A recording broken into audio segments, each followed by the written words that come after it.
Hey, welcome to part 2 of, what was the title?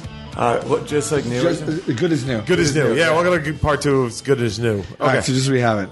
Oh man, that was good. It feels good to be back. It feels good to have Owen. Yeah. That was a lot of fun. I like it. A lot of fun. I really feel like we were hitting our stride. Yeah, you pulled me out of the depths of like weird public speech problems. Yeah. Yeah, because it's weird because I don't want to seem like I'm trying to silence you or advise you not to talk. No. I just want you to be happy. Totally. No, that's why I listen to you guys. It's literally the only reason. Like, I just want you to be happy. Yeah, like I have a hot new bit about moths. I love moths. And I feel fine. What's your moth bit? Well, yeah, I got a hot new bit about mittens. Yeah, there you go. That's the thing. I'm not a serious comedian. It's like I get bummed out about censorship. That's it. But like my dude, I'm sure he's probably gonna be like the mitten's trying to keep the four fingers together. Yeah, it's one step from communism. Why can't each finger be on its own? No, about how you can't give anyone the bird and mittens, and that's why in the winter no one really gets upset. You know, if someone cuts me off, I warm up the bird, and then I throw it out, and I'm like, hey, watch where you're going. And then they wave at me. And then I realized I shouldn't have been mad in the first place because I waved back. All right, so we're going to bring this episode to a close. Yeah, we'll bring this to a close. This was like a reunion of sorts. It's like we haven't done it in a while. We hope to be doing it more often. We won't make any promises. God bless. Couple things. I know this is a big ask, but it's been a while. So if you want to hear us more and you like it and everything, just go. I notice everyone. I listen to podcasts. Everyone asks them, please go on iTunes and leave a nice rating. Yeah, I will say this about the What Say You list, the Nuggalos. Yeah. We're still very high rated on iTunes. Like, yeah, we're still 114th. We haven't had an episode in 1 year. Yeah, it's like still going because they're so great, and we have about 1,400 reviews. It's you have the best fans. They're the best. They're the best fans. And these guys are still coming to all the shows. You still got all like the farther our career goes along, the more I start to realize how fucking unique of a situation that we're in. It's pretty incredible. Yeah. Like it's unbelievable. And your fans are good to me. They're great. They're just good people. It's kind of like because you every once in a while you get one that shows up at your fucking house. You know what I mean? But aside from that, like most of them are great. Well, yeah, because you guys genuinely want people to be happy, and I think people realize that. Just like how you guys just treated me, and I was like, yeah, we should have a big laugh and not take life so seriously. Get the mittens on, buddy. Yeah, I got to throw on my mittens. I mean, I don't want to not tell our audience to go fuck themselves. Well, but, for all those of you who thought we weren't coming back, you know, if you're a true listener and that even crossed your mind even once, go fuck yourself. Yeah. I know what I'm saying. Also, we're on tour. Big announcement. Yeah. We are playing Madison Square Garden. The Madison Square Garden in New York on November 9th. Tickets went on sale Wednesday, August 9th. I will be crying outside. Trying to sell 2 tickets because my wife will leave me right before. We're going to be, if this is out by next week, we'll be at, that's sold out. Borgata sold out. But go online. We're playing the Greek Theater in LA. Mm-hmm. We are playing that's almost sold out too. Phoenix. Right? I don't know about that one. That's maybe like 75% sold.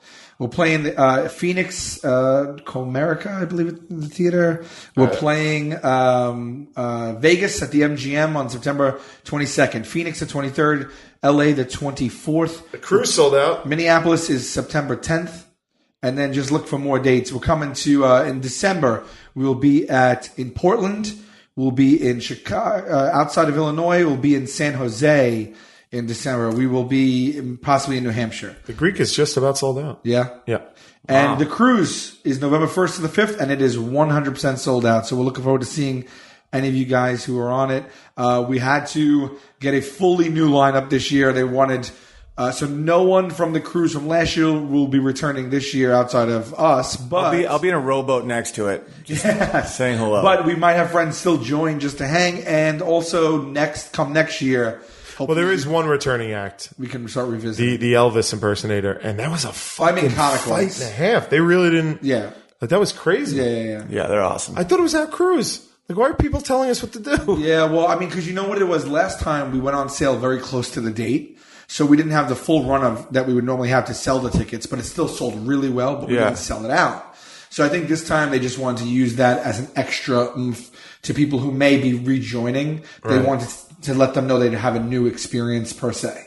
So that was that. I mean, we had to talk. It was okay because like there are other people. That you We got some great people this time, like Theo, and you got some Bert Kreischer. Yeah, well, Theo isn't on this time because he was on the first one. Oh, right. Oh, yeah. I forgot. But I want Theo to come back, especially. We want we want everybody back. So hopefully, if the guys want to do it, it will be sold out. So hopefully we'll have more and we could just then start mixing it up again.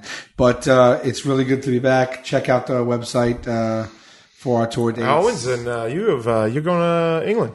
Yes. Yeah, UK and Irish. It's gonna be great. Ireland, first week of September and end of August. So go to hugepianist.com, doing a Feel My Heat tour. We should actually mention because we have plenty of UK. Like we haven't been on since we toured the UK. All right, well, let's end this episode. We'll start another episode. Sure. Oh yeah, and I also got Plano and Dallas in August, so go to those too. And my podcast is called Why Didn't They Laugh? That's right. So check that out on iTunes. Definitely get out every specific for sure. Why Didn't They Laugh? Yes. And they got all your tour dates out there. Yeah, hugepianist.com, then Addo and Benjamin on Twitter and whatnot. All right. I want to be inside of you. Do me a favor. Get on Twitter. Take a picture of a mitten and tweet it to Owen. Yeah, I get sad sometimes. Just send them the I get really mitten happy when I'm around people, but I'm alone so much. I mean, give him the finger through the mitten now. Yeah, well, I think that's why I get sad. Yeah? It's like I'm alone on the road. You guys have like a band. Yeah, we do. I'm literally 14 hours alone in a hotel just listening to podcasts, spiraling. Yeah, that's I wouldn't be able to do that. That's an issue. That's literally why I think that I forget about eye contact and like people are good. Yeah. And on stage is fine because I get to feed off the people, but like being alone is weird. Yeah, that would be tough. I don't think I'd be able to do that. That's most comics gripe about the hardest part of the job. Is just being alone on the road. Just fucking side of the road alone in some fucking. But you can't form like a traveling comic band and go around because you had it with Sullivan and Son for a while. Yeah. Sometimes, not really. It's weird. Yeah, because it's like sometimes you can bring your own feature, or sometimes they'll sign one. But it's really that's just Yeah, I'm like a headliner, but I'm not headliner with crew level. So I'm like, thank you for headlining me. Right. I'm not quite like. This is Gary. Don't look at him. Don't look at Todd. But we need Todd. Todd gets it done in new cities. All right. Well, we'll be back next week with more of part 2 of Everything's Fine. A new start. What was it? Good as new.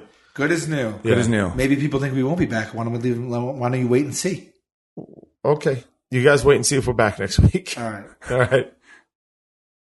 All right, we're back. Hello. And we're back. Hey. You thought we wouldn't be here. 2 in a row, baby. Go fuck yourself. All right, continuing on. We left off. Just want to pick up exactly where we left off. Exactly where we left off. Listen, because you guys were talking about something interesting about. I felt really bad for you going like you. What do you mean like you? How often are you on the road?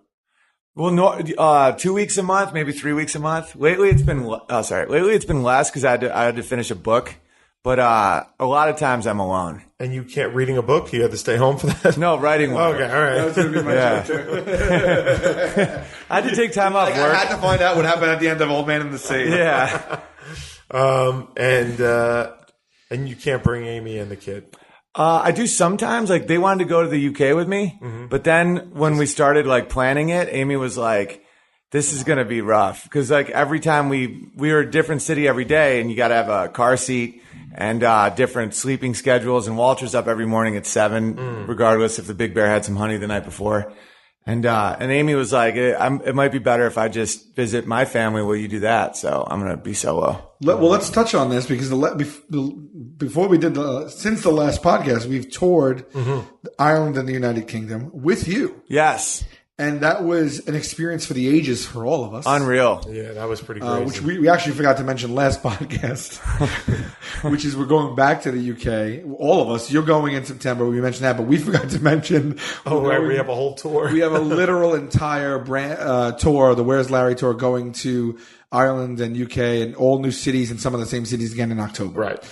And it's not the same tour we just did. No, it's a different tour than the one we did in January. Which was incredible. So you will see 100% different material from the tour we did in January. So for all the places that we are going back to, you can come out again. And then there's a few new added places. Right. But you came with us on the first tour in January. And I'm probably forget some stuff, but we went to Dublin, Glasgow, Manchester, Belfast, Birmingham, London, 4 times. Was it Belfast? We went to Leeds, Belfast. right? No. We definitely went to Belfast. Yeah. Belfast. London, 4 sold out shows at the O2 Arena. Yeah. And so on and so forth. I mean, it was amazing, right? It was so sick that I got my own tour out of it. Like, so many of your fans were tweeting me, like, when you come back? And normally I'm just like, oh, at some point. And it started building up to the point where I'm like, I should just come back and do more shows.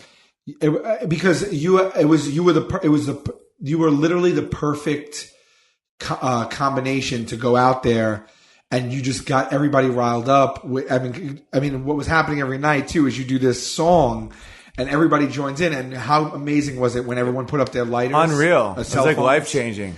Yeah, it was the coolest thing I've ever seen. You just see all these people just together singing and smiling. It's awesome. Yeah, and we traveled on buses and planes, and we went to I think 11 cities in 11 or 12 days. It was definitely full-blown magic. It was great. Yeah. My favorite was when you and I just got drunk with Joe Papio, our photographer, and just wandered London at 4 a.m. drinking.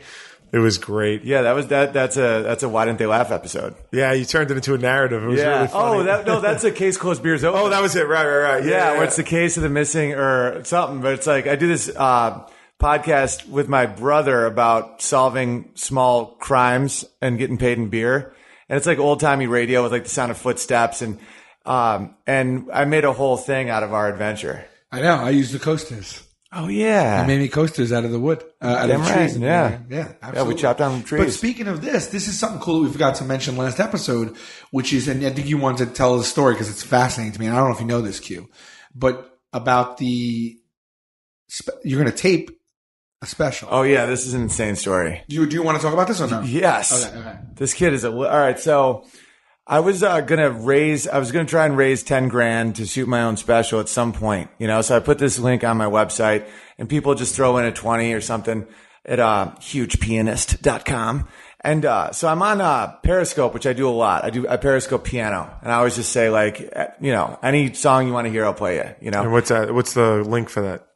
Owen Benjamin on, I don't know. I don't even know. It's Twitter, right? Same thing as Twitter? I think so. Yeah. So it's at Owen Benjamin. So I'll throw up my phone and, just play piano for people all day. And, I just see this one dude go, hey, Big Bear, how much, more do you need for the special? And at that point, I probably raised $1,000. So I'm like, oh, dude, a lot. Don't worry about it. He's like, no, seriously, how much? And I'm like, I don't know, $9,000. And he goes, done. And I'm like, what? And he's like, I just thought someone was messing with me. I'm like, all right, man. So what do you seriously want to hear? You want to hear some Jovi? And he's like, no, for real, man. He goes, I'll DM you to show proof, but I want to pay for it. And I'm like, at this point, I'm like, is this possible? And so after I look at my DMs, and the dude had just won the lottery. He's from Scotland. And he had a picture that said 600,000 pounds that he had just won. And I still, at this point, I'm like, what's going on, man? And he's like, hey, man, I saw you when you opened up for the Jokers in Glasgow. And I was with my girl, and we just broke up, and I just won all this cash. And I really love your comedy, and I want to see this thing get made. And I go, dude, I don't think I can accept this from you, man. This is intense. And he's like, no, this is, I just want to be able to go to your Glasgow show, and it's already sold out. And I'm like, dude, I'll get you a recliner. What are you talking about? And he just PayPal'd me 10 grand. Holy shit. Yeah. And I go, buddy, I need you to know that you're good with your money. Do you save it? I'm like, I don't want you to just do it. And he goes, yeah, man, I already got X put away, blah, blah, blah. He goes, I just want to do this.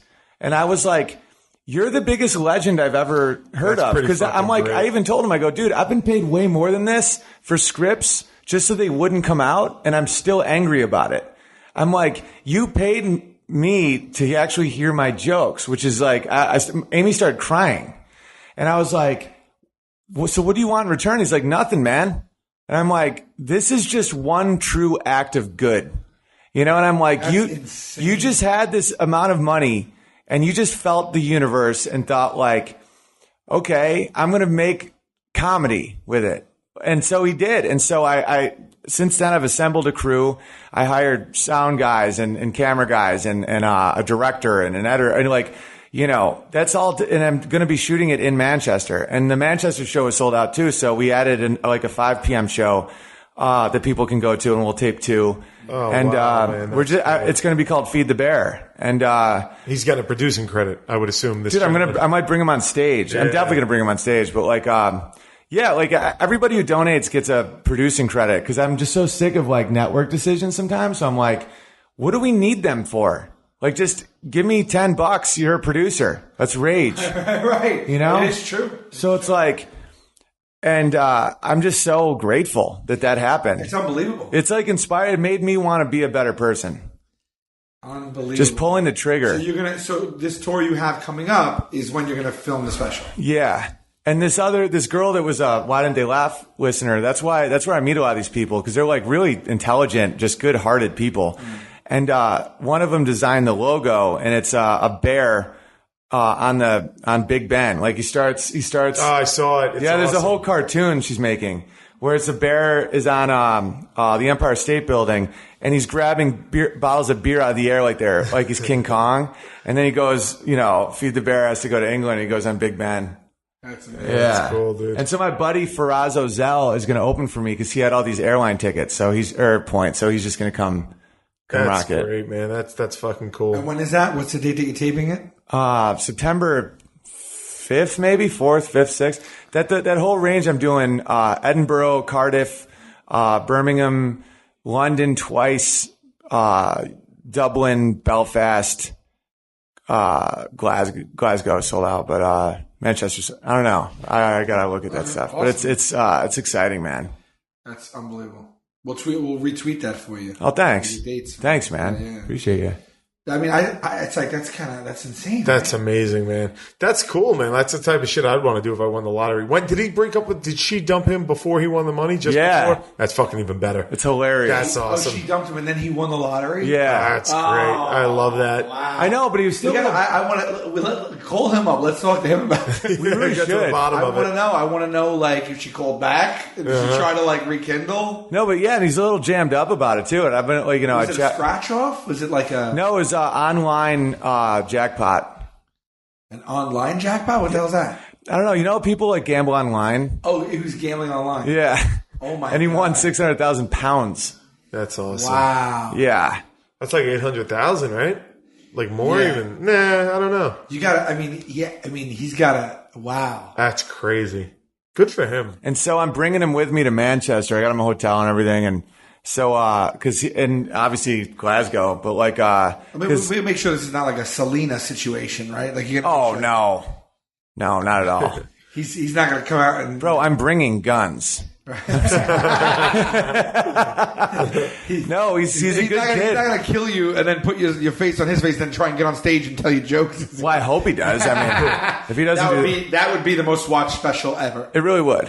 Because not only would your skinned face be over his, but most likely he won't be able to sustain 60 minutes. But imagine if he had good jokes. Then it would be the best. Imagine if it was like Norm Macdonald's newest He special. murders in 2 ways. It's just called Murderer. Yeah, murderer. That's hysterical. Yeah. Oh, that's fucking really funny, dude. Yeah, and everyone's really jammed up about the whole thing because he's so talented. Yeah. I'm just like, oh my god, this crazy fan killed Owen and then like fucking killed. Like this guy's getting deals. Yeah. He's also like he's in the middle of a court. Yeah. And then He gotta do sentencing and also awaiting more offers. He got it's the first sitcom given to someone from court TV. Oh my god, his next special is just from jail. Yeah. No, I mean I would be okay. Even if I was alive after he cut my face off, I'd be like, you can't put him in jail if he writes like that. Oh, that is so funny. And then we go on tour. Everyone's horrified the second he walks on stage because they can tell it's your face, but they can also tell he's wearing it. Yeah. So they're horrified. But before they get up and get a chance to even run, he hits him real quick up top. He catches him. He gets him, wheels him in up top. Yeah. Some quick material up top. Maybe a little crowd work. Yeah, maybe a facelift pun. Endearing. He desensitizes the murder right up top. Yeah, right up top. Yeah. He's like, I'm going to say what we're all thinking. And he gives up to the troops. You know, he gets a little bit, and then people are like, I'm listening, this guy likes the troops. Yeah, go ahead. You got me a little. And he tells him to tip the wait staff, and they're like, oh, wait, so he knows what it's like to work. And then before you know it, he's doing these unbelievable jokes. He stays away from anything heavy. Yeah, nothing heavy.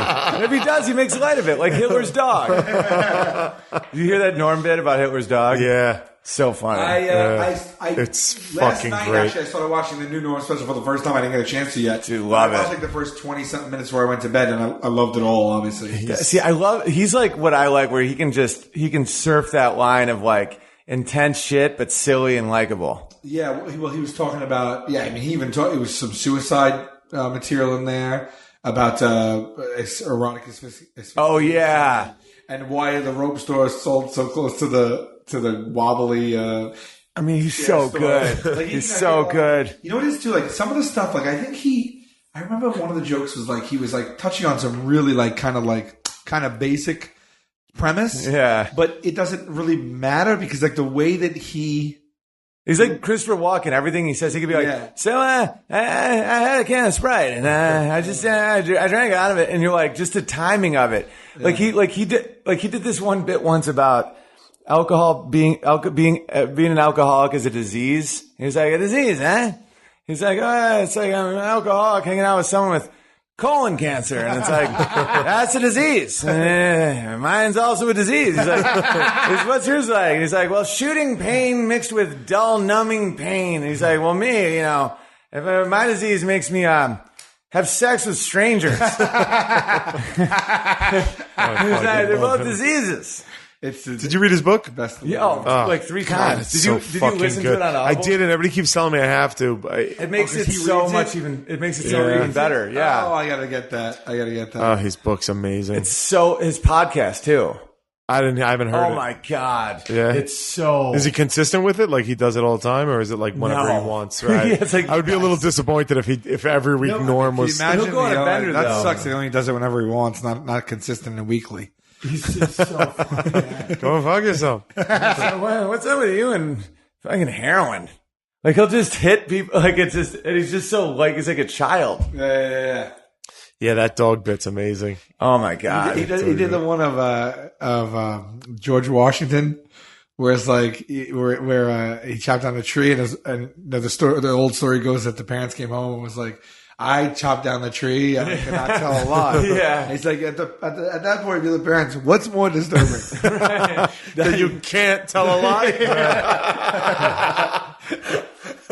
And then he goes out about the guy that's always joking, or he's like, yeah, so I kill families and move on to the next family. Like when you have sarcastic delivery, you can say anything. It's like, yeah, I guess I'm just going to kill you like my last wife. And then I'm going to go somewhere and find another victim and blend in with a dog. And then I'm going to kill her. And then I'm going to kill myself. And, like the length of it is what makes it even funnier. We got, we did this, a charity tournament. We did it for a few years in a row in Vegas, and it was like a golf tournament. It was like a Derek Jeter golf tournament. Yeah. He still has it. The Turn 2 Foundation. Turn 2 Foundation, which was an amazing experience every time. We hope to do it again, but this year we had a scheduling conflict. But we were paired up with him, I think the first year on the second or third day. And I was so excited, but then Jeter's the man. We were paired up with Norm. Oh, Norm, nice. Yeah. Norm, yeah. But then Norm didn't make it. He didn't make it? Dude, he got so drunk. It was fucking awesome. He had to give like the keynote speech or whatever it was. He was fucking bombed, but everybody loved it. You know what I mean? Like, yeah, dude. Sometimes people are like, "Oh, dude, he bombed, man. He sucks." And I'm like, makes me like him. No, he didn't bomb. He was bombed. Bombed. He was fucking trash. Yeah. It was great. He didn't bomb. Well, everybody loved it. He was cursing. Yeah. And like it's a charity for like inner city children. Yeah. And he's like, look at these fucking kids over here struggling to get out of the fucking hell. We were crying laughing when he was. We were crying laughing when he was giving his speech. But like some people like just don't get it, you know. And then as soon as he walked on stage, Gina comes on. Gina got on, and he was like, "Yeah, I guess some people forgot to tell Norm." No, because I think he was talking about drug use too. And Norm's the perfect name for him. Just Normie. Normie. I think he was cursing, but he was also talking about drug use and drinking. And then Gina came up and he's like, I think someone forgot to tell Norm this is anti-drug, and like everyone, Gina let the air out. Like everybody was hysterical at him. Oh my God, that's funny.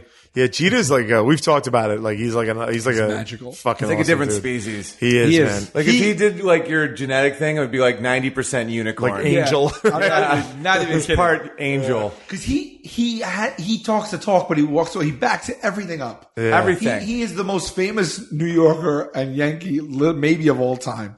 But he held it down. He has all those rings. He always had his credibility, and he always like he never did anything to shame himself, the organization, New York, anything. He just Even like Mets fans, Red Sox fans, like They bowed him. they still didn't talk shit. born leader. But then you meet him, and it's like, all right, this could go either way. You know, Yeah. like some people. Like Michael Jordan can be a little off-putting. Well, that's what I was just about to say, actually, because he was there, Jordan. Right. And we saw him interact with people, and it was really not the same experience. Let's just put it that way. Yeah. And again, I don't know if that many people hold Jordan to, and that's his prerogative. That guy's the most famous person on earth. Who knows what he's had to put up with to make him have the shell that he has now? But like he has a hard outer shell. Like you can't permeate. You can't even go near. Well, the he guy. drops the hard N. Does he? Famously. Really? Yeah, like there was this scene where a rapper, this guy, like I can't remember his name, but it was like, can I get a picture with Jordan? And he goes, I don't take pictures with N-words. Oh wow. Oh my God! I didn't know that. I mean, it's But almost like Chappelle's joke about the blind KKK guy. It's like, hey man, you might want to reassess. But Jeter like makes you feel like you're the only girl in the room, man. Well, Really? we've Yeah. met him. We've met him 3-4 times now. Yeah. And he knows us. Like he knows who we are. We talk to him and stuff like that. And I was at Well, the next year we gave the speech that Norm gave, You did? and then Jeter thanked us on the microphone, which literally I almost fainted. yeah, it was like great. But then we were like golfing with him that day, and he hung out in the whole. But so then I was at the Soho House here in Manhattan, which is it's like a private club. You have to go with a member to get in. Yeah. And there were rules to it. You're not allowed Same to with the talk LA one, pictures, yeah. right? You're not allowed to take pictures. You're not allowed to talk to people you don't know. Blah blah blah. And I'm sitting there. I'm sitting there with Liederman. Don't say Jeter walked in. Jeter's in. He's there talking to his friend. He is 2 booths over, and I'm looking at You're him, shitting me. and I'm like, Jeter was there. Jeter was there, and I'm like, he knows who I am. We've talked. I've helped him and his charity out. You're like, I and have I a camera. But it's still, no, not even No, a camera. just I was like, period. I still feel like I can't go over there and say hello to him. Yeah. Like he's that far of another level of human being. So I just sat there and ate my dinner and just thought about Jeter the entire fucking like that with time. Sam. But it was out of context. You might have walked up and he might have been like, I'm sorry, but if you would have been like Brian Quinn and Practical Jokers. Yeah. Definitely. But I would be. But I didn't want to do it. I was I'm like, like that with I don't want to Sandler. bother him. Yeah. I'm like, he's put me in 4 movies. He always tells me to come over and talk to him. I still should give him space. Yeah. Is that Got weird? that weird, like, because you just see all the people going at him at the Well, that's club. why he invites you to come over and talk to him because you're not fucking harassing him. You know what Yeah, I I mean? Like people do. my instinct is always like space. Like those guys are just That guy's another of the nicest. Makes you feel like you're like literally Unbelievable. best Yeah. friends with him. Like he's the nicest guy. We did Wild West. Wild West this year, and we ended up going to dinner with him and just changing. And it's so cool because like the conversation is like the most normal. He's the greatest. Yeah. he's literally the greatest dude ever. Yeah, super and, like, nice he just guy. does like noises. Like I was in a scene with him and Jack and Jill, and like he'd just be like, and like he's just laughing at himself, and it was just so like likable. Yeah, but so that's Jeter too. Jeter will like literally go to talk to you. He'll like put his hand like on your shoulder and then Really? look you in the eyes. Talk to you like a father. And then does the hand slowly go down to the penis? if it wanted. If he listen, if he wanted to, I'm not gonna say Jeter no. wanted to circumcise me. No, but and it's just like you're like, oh, and he walks away, and you're like, oh, are we like really good friends now? Like, I don't even know. Like, he just like is he's what's the word?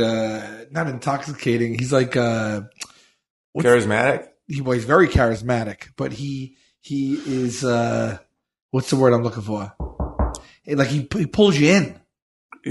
Gravitational. Yeah. Intoxicating work. Yeah. There's a people. Enchanting. Yeah, all those. He's all those. Really. There's a president of Turner, right? Yeah. He's this guy named David Levy, and like when you think about what it would take to become the president of an organization like that, you're like, he's got to be a dick, right? Like you're like, you just, and then you meet the guy and you're like, he's same thing where you're like, this guy's fucking awesome. I don't trust him. He's that awesome. He's a television executive and he's awesome. I don't trust him. Yeah, it's like being illiterate. But then, someone can read. How could he be that normal and nice and like a regular guy? Now we've met him 50 fucking times and we're like, I can't believe he's that fucking cool. Like, how do you get ahead in the world and be that fucking awesome? Actually, that's probably why he's that successful because honestly, I would do, if he needed something from us. Anything. Yeah. Anything. Well, the guy's I've fucking noticed great. that a lot with really powerful people. A lot of times they're awesome.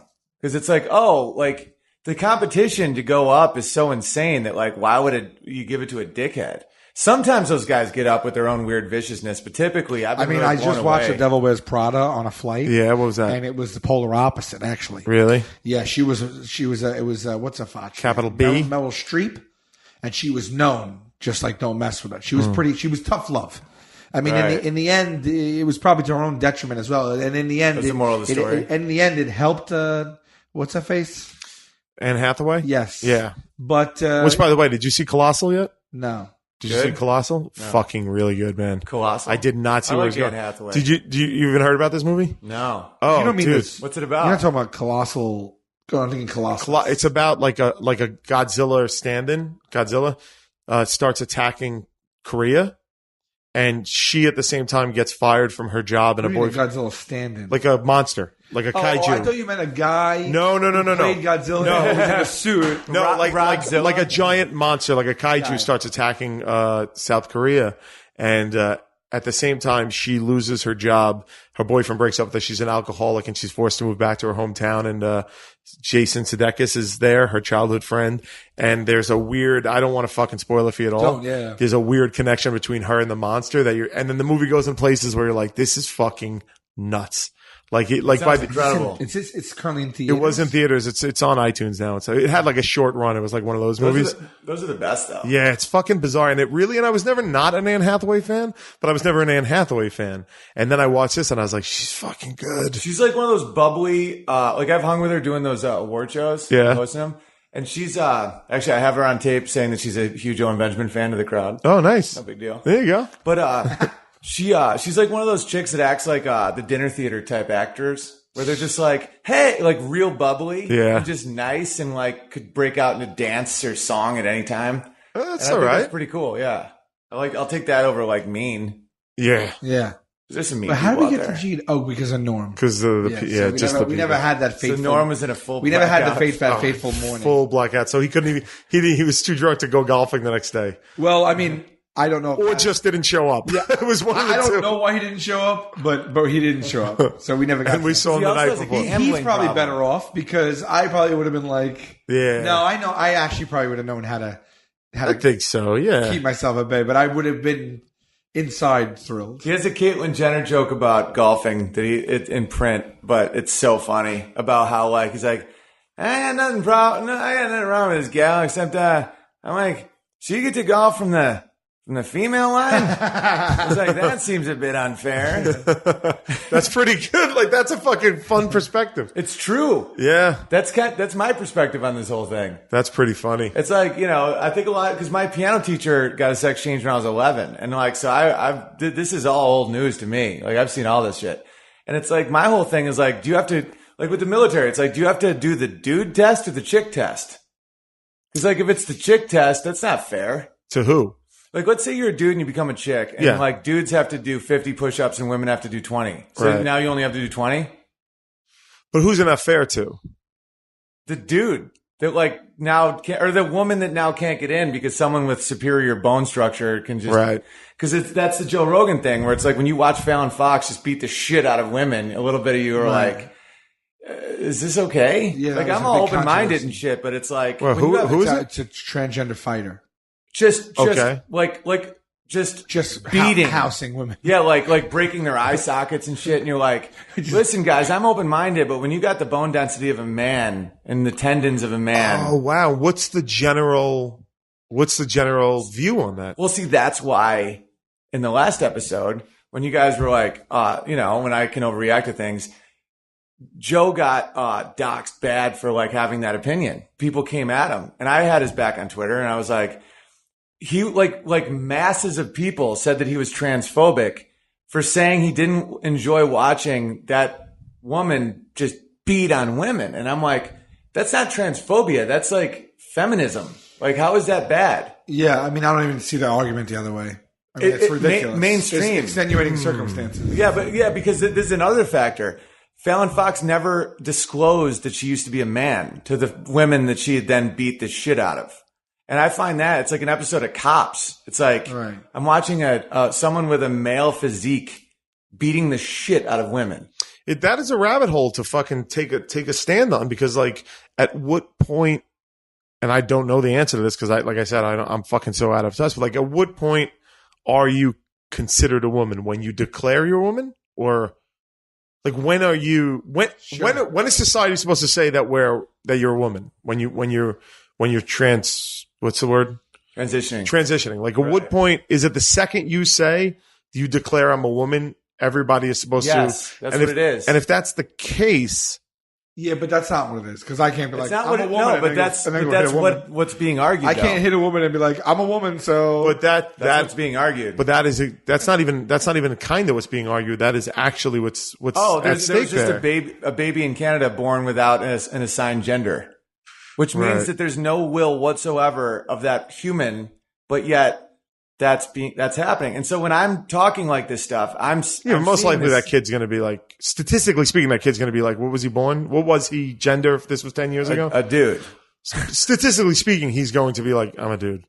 Yeah. Well, I did that tweet. I go, if that baby's kidnapped, the first thing the cop will say is, okay, enough nonsense. Seriously, is it a boy or girl? Right. And then, of course, all of that falls apart. But like, legally, they're starting to make the argument, and they're saying that there's no biological probability. If you're born with a penis and testicles and testosterone, that doesn't even influence at all if you're going to be a boy. And that to me is madness. But what's their argument there? Like, I don't understand. None. The argument is you're a bigot. It's a statement. Yes. I see. And then, but it's becoming so mainstream that there's. But it's not becoming mainstream. A kid was born in Canada. It is, but it's not. It's not. This is what I'm saying. You fucking take that story out of my life, and I've never fucking run into that situation, nor will I ever run into that situation in my life. Just like the Holocaust. Well, just like that. I haven't run into the Holocaust. You know what I'm saying? But you know what I mean? Like, that a boy was born, but the parents said we are not listing a gender. Is that what you mean happened? Yeah. So, and they were allowed to do that, not list a gender at first. Yeah, and now you can be fired if you're a professor if you don't address like Zur, Zim, all that shit in Ontario. That's a fact. It's now Zur, Zim. New nonsense genders. But isn't that just another word to replace a word?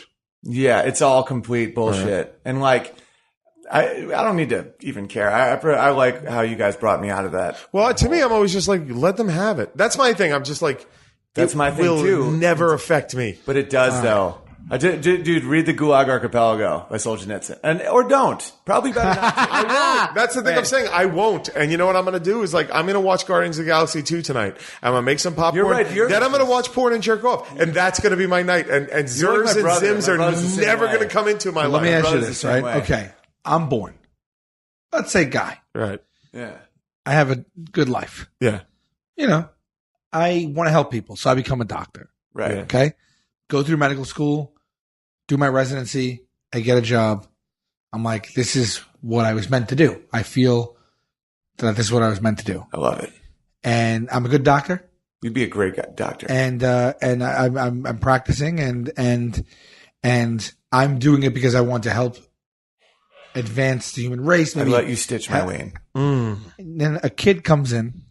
A no good snot-nosed punk kid comes in with a bloody dick. Right. A no good dick.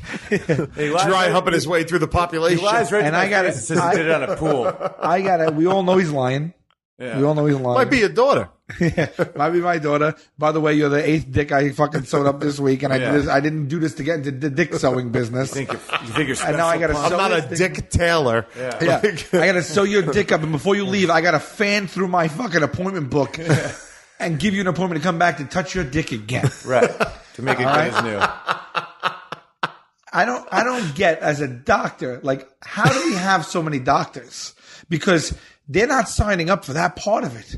Like, if I'm not, doctors are human beings. Right. You walk in and with just a bloody, your khakis are all bloodied, and you're like, Doc, I did an erroneous cannonball, and he's like, this fucking mother. He was just about to, this dry pumping son of a bitch. He was just about to leave for the day, and now he's holding a teen's dick in his hand, right? Sewing it up. To lies. Like, is that guy in his head? Is he like? This is fucking. Can he be like, no, sorry, no? He took an oath. That's an Hippocratic oath. Hypocrite. He'd be a hypocrite if he didn't. Yeah, he'd be a hypocritical. Exactly. So what I'm saying is, when people are becoming doctors, they're like, yeah, if I got to sew up a dick every day, I'll sew up a dick every day. Yeah. Because I don't know, as much as I want to help people, I'm trying to map out where you're going. Someone's dick in my hand. I can barely hold my own dick in my hand. Yeah, and I would. Plus, I mean, I guess you're laying down. I'm not bending down on my knees. I'm sitting up. You're sitting up, but I don't know if I could because you got to get in there. Like, you got to hold it, like, really maneuver it. Very gentle. You really have to manipulate it. Yeah, but doctors don't. I mean, they're seeing human bodies from a different. I understand that, but they like a dick is a dick. And they split them in half and shit in medical school. They cut it right in half. I understand that as well, but I'm just saying, I don't. Even if in my head I was like, look, I want to help.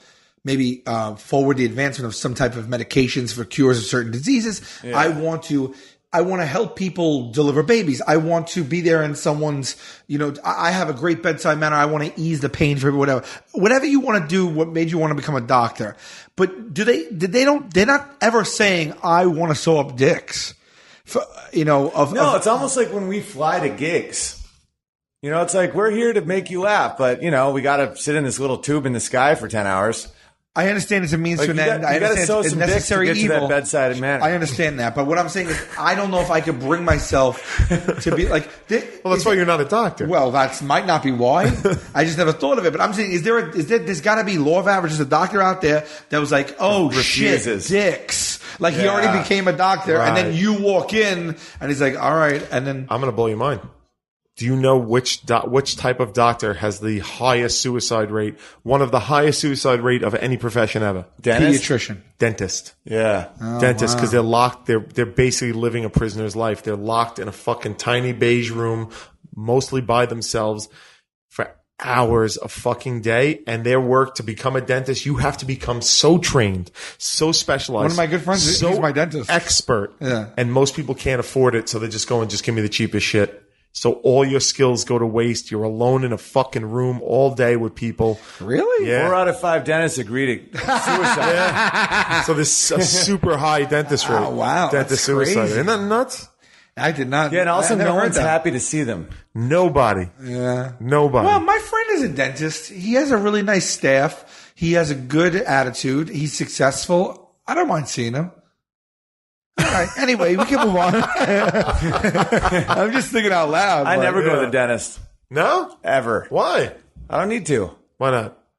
I don't know. I just don't. I don't go to a therapist. I didn't go to a dentist for like 10 years, and I finally started going to my friend a few years ago, and I still had no cavities at that time. But they'll always find something wrong with you, though. That's like their business plan. Well, like chiropractors. Yeah, I could see that. Chiropractors are scam artists. Yeah. I've never been to one. They're not really doctors. No, that Rogan did a whole thing on it. I had one. I threw my back out while we were in Orlando. Yeah. Yeah, after London, after UK, I had a cough, and it turned out it was called something called pertussis, which is like worse whooping cough. Yeah. And you can get it any which way but loose. And I had it for like 6 weeks, and I coughed so violently and so often that after about 6 weeks, I literally pulled the muscles in my back and I like dislocated, like I moved a rib or something. Yeah. And at that point, I was completely incapacitated, and we were on the road again in Orlando. Jeez. And this is another story we didn't tell.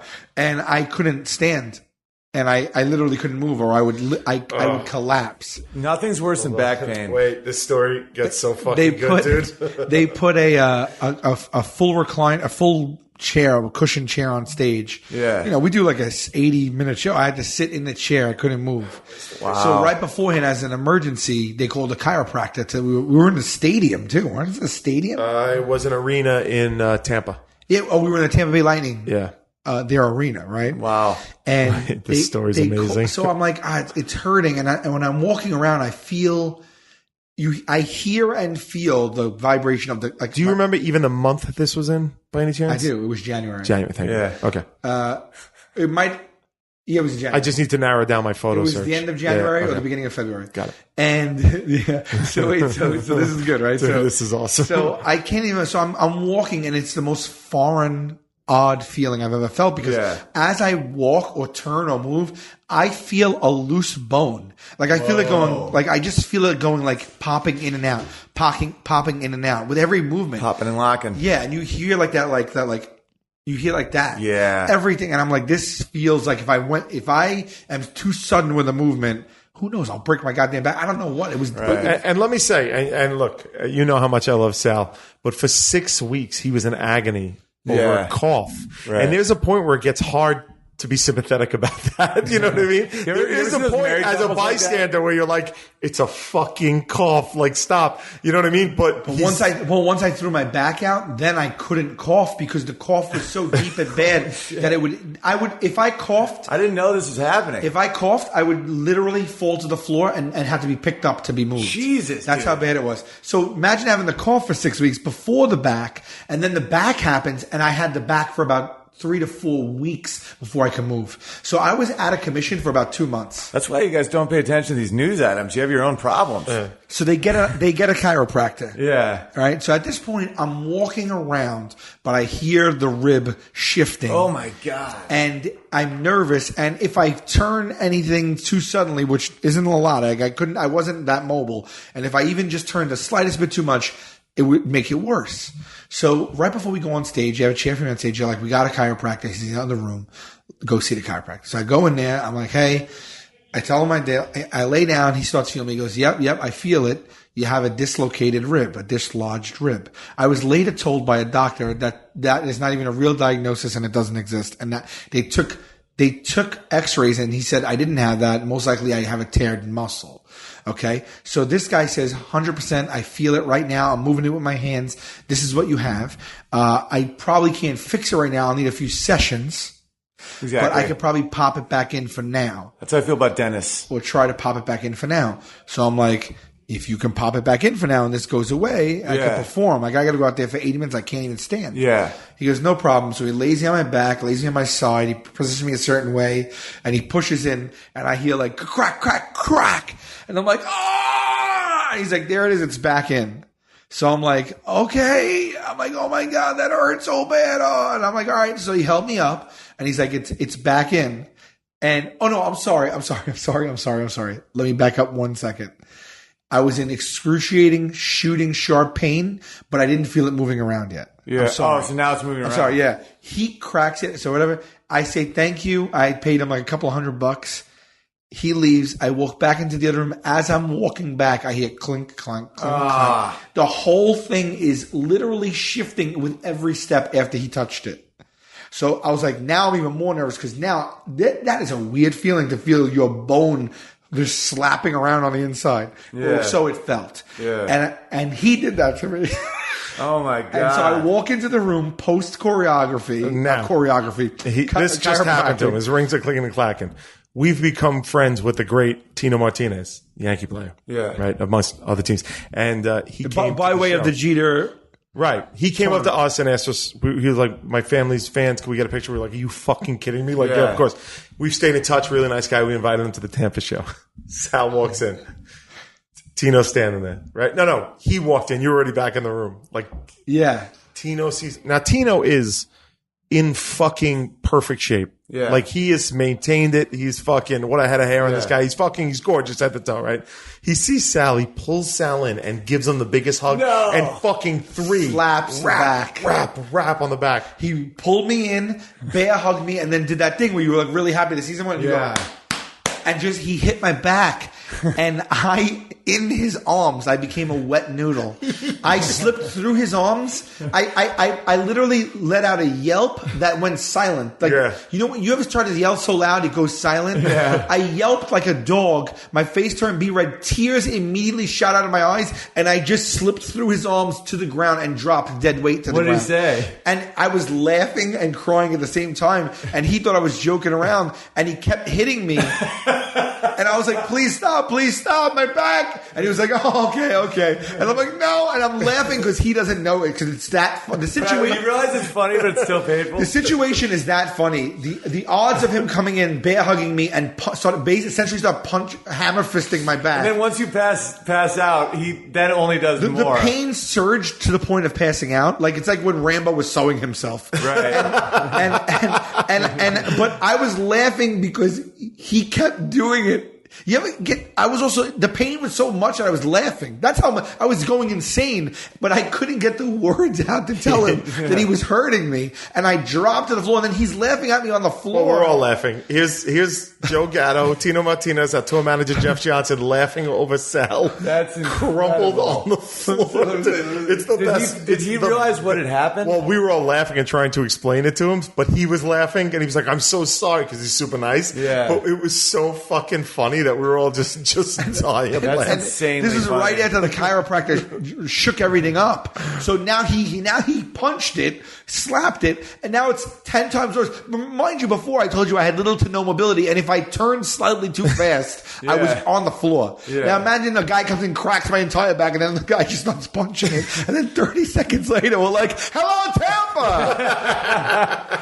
How did you manage? I sat on chair. stage and I was sweating profusely because you know when you have back tightness or pain or neck or like you can't move and everything tenses up and gets like I was sweating. I couldn't tell jokes. It was funny on that tour. We were still kind of working out new bits.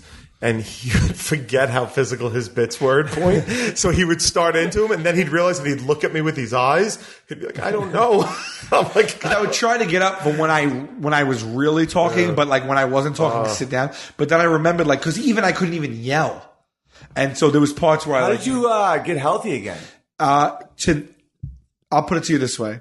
It got after a few weeks to the point where I could move, and then a little more. But to this day, when I cough, sneeze, or turn, the exact entire part of my back hurts right now. Now. Just doesn't incapacitate me. But last night, during this podcast, if I cough, if I turn right now, I feel it in my back right now. So I don't know if it's going to take like years to heal or it'll never heal. But I got 3 x-rays and they told me that like it's muscle. It's a muscle that has to heal. But I'm not kidding you. Like if I cough right now, it's so funny. You ever see like the commercials where like they'll like show a body, like maybe it's a Pepto or something, but whatever, like a rib glows and they show the entire, like they highlight the entire area that's in pain. Yeah. If I cough, 100% of the same exact full area hurts. Wow. So it just hasn't gone away. Like, and I know that I'm one bad move or strong cough away from like fucking it up again. But you know, this is the hand I was dealt, guys, and we are at 2 hours. It's 4:20. Wow. So I do have to get on the road. I got to get to Red Bank tonight. So we got to wrap this one up. Yeah. So that we'll powerful story. It makes me feel very grateful that I don't have that pain. Let's end this story on a real strong note of me complaining about back pain. Well, let's do some plugs. That'll get us going. Yeah. Do you have any pain these days? No, not really. Good. Yeah, I'm all right. I went through a health scare. Came out the other side. I'm okay now. Good for you. Yeah, it's all right. Nice. It's all good. So yeah, go see Owen on hugepianist.com. Yes. You want to give those dates again for the UK tour? Yeah, it starts August 29th in Belfast and goes all the way to September 12th in London, all those cities in between. And then, just come. And then my podcast, I have Case Closed Beers Open, which is kind of silly. And then Why Didn't They Laugh, if you like really intense mental stuff. And at Owen Benjamin on Twitter? Yeah. And then you have local dates too, right? You have state? Yeah. I'm doing Indianapolis in September and also Fort Worth in Texas, I believe, and Levity Live, I think, in November. I don't know. I got a bunch coming up. Go feed the big bear. From home, I'll come with you. Yeah, dude, do it. Dude, feed the bear. Feed the big bear. Oh, yeah. Feed the Bear might be out by end of September, November. That I'm taping in Manchester. Good. Sweet. Yeah, so feed the bear some honey. And we are, for our tour, go to the10loins.com. And we are coming back to the UK. Tickets are on sale already. And of course, I have no service, so I can't pull it up. Here we go. This is terrible service. We're in the middle of New York City. I got no service. We're coming back to the UK this October.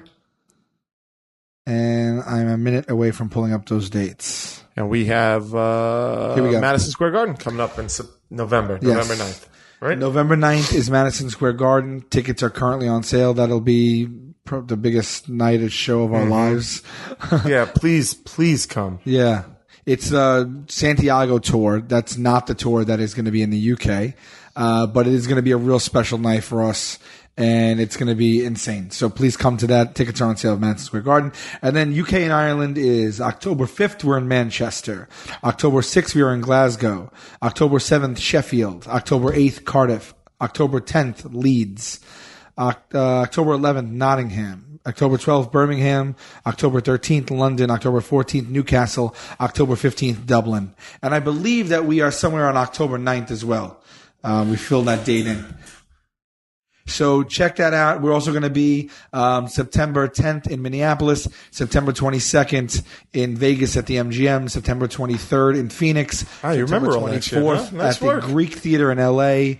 I think we're going to be on Conan on September 26th or 7th. Whatever that Tuesday is. Yeah, that Tuesday. Yeah. And again in December, we will be in San Jose, Portland, How do you remember Illinois. I don't know. I have a weird memory for certain Ever since things. you hurt your back, you've had these weird. If you like the podcast, just follow us on Twitter at What Say You and go to iTunes and give us a rating because that really helps. And now that we're going to gain momentum, it would really help us to crack into those top podcasts again. And we will do our best to keep coming with it.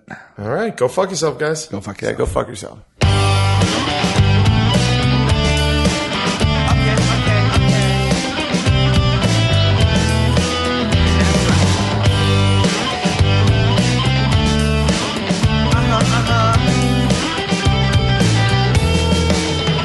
I heard that Rome wasn't built in a day. Then how come everyone is rushing to get ahead? And if I seem to be reserved, that's just my way. Your questions seem like you're interrogating me. Yeah, I try. Then again, I don't try. I get an F for effort. I get a D next time. Okay. Here we go. I heard the lemon metaphor 4 million times. And I don't stand for lemonade, don't ask me why. And would a beverage stand be a job that be desired? And where would I get the wood, and should I try? Should I try? Then again, I don't try. I get an F for effort. I get a 65. Yeah, I try. Yeah. Then again, I don't try. I get an F for effort. I might as well just.